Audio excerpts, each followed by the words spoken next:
আসসালামু আলাইকুম শেখ ওয়ালাইকুম। আমার এক জোড়া স্বর্ণের দুল, সেই দুল জোড়া মসজিদে দান করতে চেয়েছিলাম।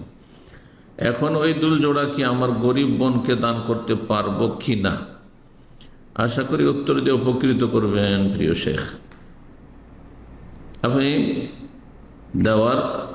দিতে চেয়েছিলেন মানে আপনি ইচ্ছা করেছিলেন, মান্যত করেন।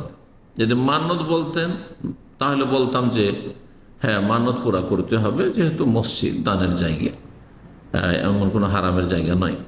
তাহলে বলতেন না, মসজিদে দিতে হবে। কিন্তু নিয়ত করেছিলেন, ইচ্ছা করেছিলেন, ইচ্ছা পরিবর্তন করতে পারেন।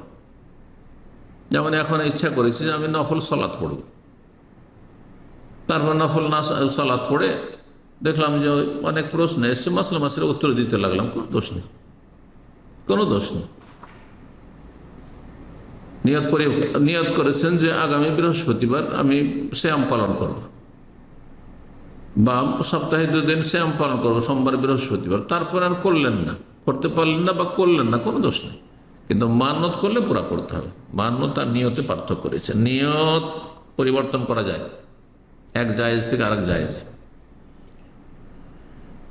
আর মান্যত পরিবর্তন করা যাবে না যদি মান্যত পুরা করা সম্ভব হয়। জি বলছেন, আসসালামু আলাইকুম শেখ ওয়ালাইকুম সালাম। আমার বাবা মৃত্যুবরণ করেছেন রাহিমাহুল্লাহ। 4 ভাই 3 বোন এবং মা ওয়ারিস হিসাবে জীবিত আছে।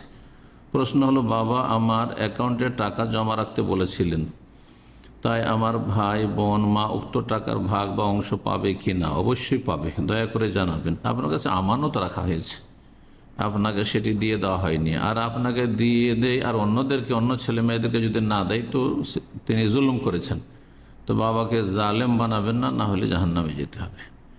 আমি একা ভোগ করলে ভাই বোন মায়ের হক নষ্ট হবে কিনা? অবশ্যই হক নষ্ট হবে, এবং আপনাকেও কিয়ামতে জবাব দিতে হবে, আপনার বাবাকেও কিয়ামতে জবাব দিতে হবে। আল্লাহ রাব্বুল আলামিন সমস্ত গুনাহ থেকে বেঁচে থাকার তৌফিক দান করেন।